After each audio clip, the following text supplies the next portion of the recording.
नमस्कार, सत्यदर्शन न्यूज मध्ये आपले स्वागत आहे। मी पायल शहा। एक नजर टाकूया आजच्या ठळक घडामोडीवर। सर्व निवडणुका मतपत्रिकाद्वारे घेण्यात यावेत। सोलापुरात स्वाक्षरी मोहिमेस प्रतिसाद।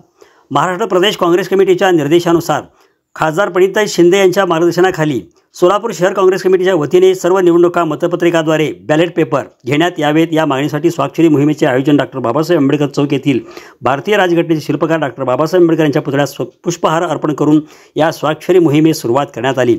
या स्वाक्षरी मोहिमेस प्रचंड प्रतिसाद मिळाला। हजारो नागरिकांनी स्वाक्षरी करून EVM बंद करून बॅलेटवर निवडणुका घेण्यास पाठिंबा व्यक्त केला।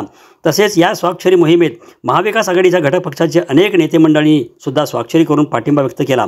यावेळी स्वाक्षरी मोहिमेबद्दल माहिती देताना चेतन भाऊ नरोटे सांगितले की यावेळी सिद्धाराम मेत्रे, संजय हेमगड्डे, अशोक निंबर्गे, विनोद भोसले, दत्तू बंदपट्टे, सुशीला अबुटे, देवीदास गायकवाड, प्रमिला तुपरवंडे, हसीब नदाब, बसवराज मेत्रे, शकील मौलवी, अशफाक बळोरगी, हनुमंतू सायबोळू, उमेश सुरते, नागनाथ कदम, केशव इंगळे, युवराज जाधव, वहीद विजापुरे, तिरुपती परकीपंडला यांच्यासह पदाधिकारी, कार्यकर्ते, नागरिक बंधू भगिनी सहभागी झाले होते। सरकार आलेला आहे, त्यामुळे सोलापूर शहरातनं डॉक्टर बाबासाहेब आंबेडकरांना वंदन करून हा आवाज दिल्लीपर्यंत आणि देशात विविध मशीन हटल्याशिवाय तर थांबणार नाही। बॅलेट पेपर ह्या ठिकाणी मतदान व्हावं ही सगळ्यांची या ठिकाणी भावना आहे।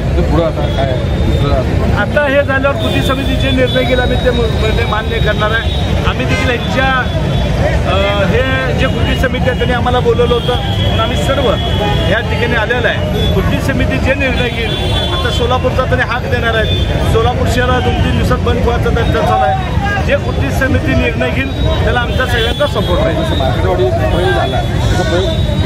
आता ते देखील आमदार 2 वेळी आले ते आमदार, तर अनेक आमदार या ठिकाणी येत आहेत आणि ही भावना पूर्ण शहरामध्ये, जिल्ह्यामध्ये, महाराष्ट्रामध्ये की मतदान सोडून या ठिकाणी हे सरकार बनले गेलेलं आहे। ह्याच्या आवाज आता प्रदेशला जी मिटिंग झाली आहे, पूर्ण आमची नाना पटोलेची जी टीम आहे, राहुल गांधीकडे सगळे गेले होते।